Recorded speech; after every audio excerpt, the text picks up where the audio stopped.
A mí me parece que es un fallo preocupante, ¿no? Esto es lo que yo decía en estos días. Hay algunas cuestiones jurídicas, como decía Milman, que pueden, digamos, someterse a cierta interpretación, pero hay otras que son francamente preocupantes y que desde mi punto de vista no admiten demasiada interpretación. Me parece que la cuestión de la prisión preventiva y la de la calificación legal las podemos discutir y uno podrá decir si es más o menos razonable la prisión preventiva o no. A mí lo que más me preocupó de ese fallo en el voto del doctor Ballestero es la visión que él tiene acerca del rol de los jueces en materia de recupero de activos, ¿no? Ahí el juez dice, miren, en realidad Ercolini se excedió de sus competencias. No es tarea de los jueces penales recuperar activos en causas de criminalidad económica compleja. En todo caso, esto debieran hacerlo en el fuero comercial. Y esto, digamos, hay dos cosas para decir. La primera es que esto es falso desde el punto de vista jurídico. Digamos. El Código Penal es muy claro en cuanto a que, por supuesto, que forma parte de la tarea de los jueces el recupero de activos. Artículo 5 del Código Penal, artículo 23 del Código Penal, etcétera. Pero además va de contramano con lo que está ocurriendo en la sociedad, digamos. La gente está reclamando el recupero de activos en la corrupción, pero también en otros delitos muy graves, narcotráfico, lavado, terrorismo, trata de personas, etcétera. Y además el Congreso lo está discutiendo. En el 2016 se aprobó en la Cámara de Diputados la extinción de dominio. Este año seguramente se va a discutir de nuevo en el Senado. Pareciera que los jueces viven en una burbuja. Después nos preguntamos por qué Argentina no recupera lo robado. Ahí, Nacho, vos le decías recién a Milman, hay más decomisos. No, en realidad hay incautaciones. Decomisos claro, no hay porque no hay condenas. Ni en narcotráfico, ni en ninguna otra cosa, digamos. Argentina no tiene prácticamente decomisos, porque no tiene condenas. Salvo excepciones, efectivamente. Entonces, es un tema muy serio. Los jueces penales debieran ponerse a la cabeza de eso, porque depende de ellos que los activos se puedan recuperar. Con lo cual, digo, espero que la Cámara de Casación, si es que toma el caso, que no sabemos si eso va a ocurrir o no, digamos, baje una línea distinta para los jueces, como hizo, por ejemplo, en el caso de María Julia Alzogaray, el único decomiso que se recuerda en materia de corrupción, el famoso Petit Hotel. En Nueva York. Claro, hay un fallo memorable de quien era entonces juez ya retirado, el doctor Pedro David y el doctor Gustavo Hornos, donde planteaban claramente que sí, que forma parte, que debiera ser prioridad de los jueces penales. Bueno, Hornos, si acepta el caso, sería uno de los camaristas que podría resolver. Sala 1. A ver, para que se entienda. La Sala 1 ya intervino en esta causa porque el juez Ercolini en el año 2016, en noviembre del año 2016, declina, después de haberlos indagado, declina su competencia hacia el fuero penal económico. El fiscal Policita en su momento apela, bueno, termina en Cámara, después termina en Casación, y es la Sala 1 la que dice definitivamente es el fuero federal el que debe intervenir, y acá estamos hablando de un delito de defraudación al Estado.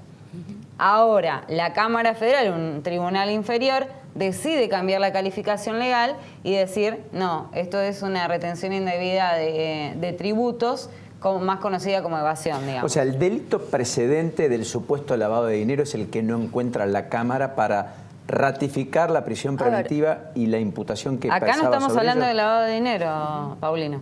¿En ningún momento? No. Sí, en la causa los sauces. Claro. Ahí puede haber una discusión distinta. Pero en realidad también hay que aclarar otra cosa.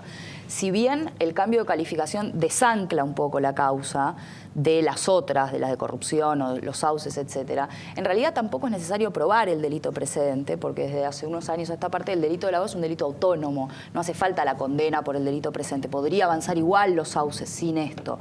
No es lo mismo, ¿no? De todas maneras, como decía bien Lourdes. Porque en los sauces era todo lo que Cristóbal le ponía en el patrimonio a la expresidenta Cristina Fernández de Kirchner. El famoso retorno.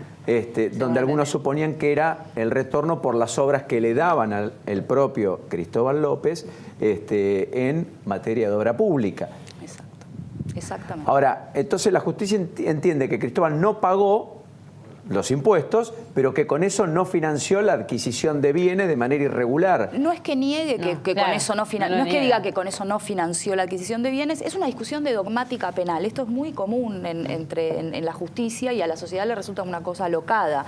La pregunta es, cuando vos no ingresás tributos como agente de retención, ¿esos tributos que no ingresaste son patrimonio del Estado o no? Si no son patrimonio del Estado, entonces eso nunca puede ser un fraude. Si son patrimonio del Estado, entonces puede ser un fraude. ¿cómo no es un patrimonio del Estado? Si el Estado no tiene tributos, todos nosotros nos ponemos de acuerdo, no pagamos impuestos, ¿y quién financia porque todavía el Estado? no ingresaron. Claro, porque no vos... ingresaron, porque en realidad es el consumidor es el que paga, digamos, ese tributo. El agente de retención, que en este caso sería Cristóbal López, es el encargado de pagarle a la AFIP el tributo, pero el tributo no es del Estado hasta que no se le paga. O sea que el más culpable es Echegaray que Cristóbal López. En realidad, a ver, en el caso del ITC, el impuesto a la transferencia de combustible. Hasta el Mirá la viernes, vuelta que están dando para decir que son hasta el ladrones, viernes, ¿no? el autor del delito era Echegaray. Claro. Era un delito de fraude contra el Estado. ¿Por qué? Porque él es un delito especial, digamos. Solo puede tener deber de cuidado el que es funcionario público, solo el patrimonio del Estado. Él era el autor del delito y los otros dos eran partícipes necesarios de ese delito.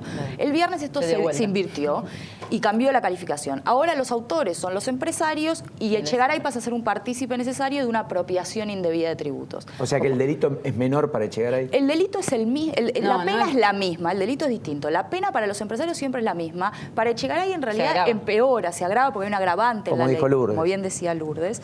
Pero más allá de la cuestión de la pena, lo que decíamos antes, digamos, esto lo que hace es, por un lado, alejar a Echegaray. No es lo mismo ser autor de un delito que partícipe necesario, anda a probarle la participación necesaria. Especialmente porque en el fallo Ballestero él habla de estos como destildes que le daban a los cobros de los impuestos, que no los hace el titular de la FIP, hay que ver quién los hace. Y si no le demuestran eso, entonces lo aleja. Y por otra parte esto otro, que desancla esta causa de las otras con las que es conexa, de los sauces, de la de obra pública. Él hace alusión, Ballestero, en un momento al caso Lázaro Báez, que dice que en el caso de Lázaro sí está bien, porque digamos, el gobierno de Cristina le otorga obra pública y después a través de los alquileres viene ese retorno. En el caso de Cristóbal dice que es como que no se puede probar esa conexidad, ¿entendés? Por el tema del tributo. ¿Y el gobierno cómo se para ante esto, Nacho? En el gobierno hay un verdadero escándalo interno, ¿no? Tenés la línea angelicista que se esconde, porque todo lo que salga de Comodoro Pi huele a Angelici o está sospechado a eso, y está el sector más puro, más cercano a Mauricio Macri, que está que trina. Hablan de dinero, hablan de jueces comprados. Hay una... O sea, hay la percepción en una parte del gobierno que pagaron el fallo. Y quieren que los jueces sean llevados en un jury de enjuiciamiento en el Consejo de la Magistratura, que ahí se va a encontrar con algunas dificultades porque cada uno juega su propio partido. De hecho, hubo una denuncia, hubo una denuncia contra los jueces Fara y Ballestero. ¿Quién la hizo?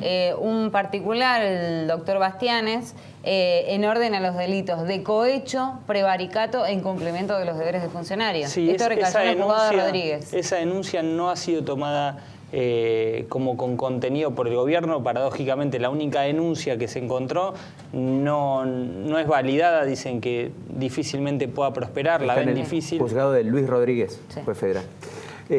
Perdón, ¿Cancelare qué? No, que hoy un humorista halló en la frase de Cristóbal López quizás la respuesta a todo esto. Cuando Cristóbal López dice estuve secuestrado, Rolo Villar dijo, bueno, para su liberación pagó el rescate. Bueno, lo que dijo Milman recién. Por eso digo, empieza a tomar fuerza esta idea de...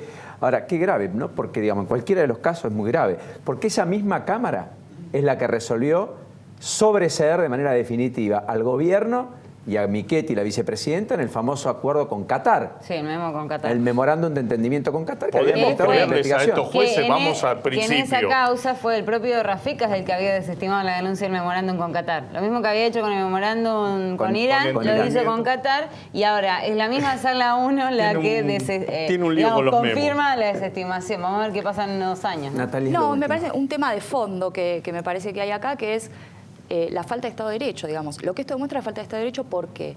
Porque cuando en alguno de estos casos complejos empiezan a aparecer estas suspicacias, compraron el voto, la FIP no sé qué, Abad se va porque no sé cuánto y viene el otro, y entonces, esto lo que está señalando a ambos lados de la grieta es que los argentinos y las argentinas no creemos en que los jueces cuando toman decisiones lo hacen conforme a derecho, sino que siempre hay algo detrás cuando hay una causa difícil. Y esto da cuenta de que Argentina tiene un Estado de Derecho realmente muy débil. Solo habrá Estado de Derecho cuando todos nosotros, cualquiera sea nuestro voto, nuestra ideología o lo que fuere, podamos creer, confiar en que cuando un juez y una una jueza toma una decisión, lo hace porque eso es lo que dice la ley, no por otra razón. Sí, claro, pero este es un país en donde una presidenta decía que había 5% de pobres, o un INDEC dijo durante 10 años que había menos del 10% de inflación, o en definitiva, cada vez que se decía A o B, todo el mundo lo ponía en tela de juicio y decía, bueno, pero lo dice tal.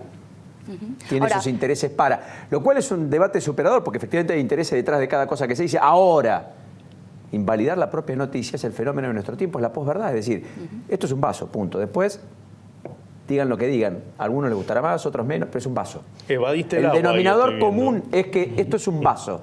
Entonces, lo que está diciendo Natalia, y muy bien, es que el denominador común de los argentinos es decir, mire, cuando la justicia se expresa, la justicia se expresó. Y habló la justicia, ajustada a derecho. Y esa es la percepción que no tenemos en la Argentina. Natalia, gracias. Gracias a ustedes. Muy gentil.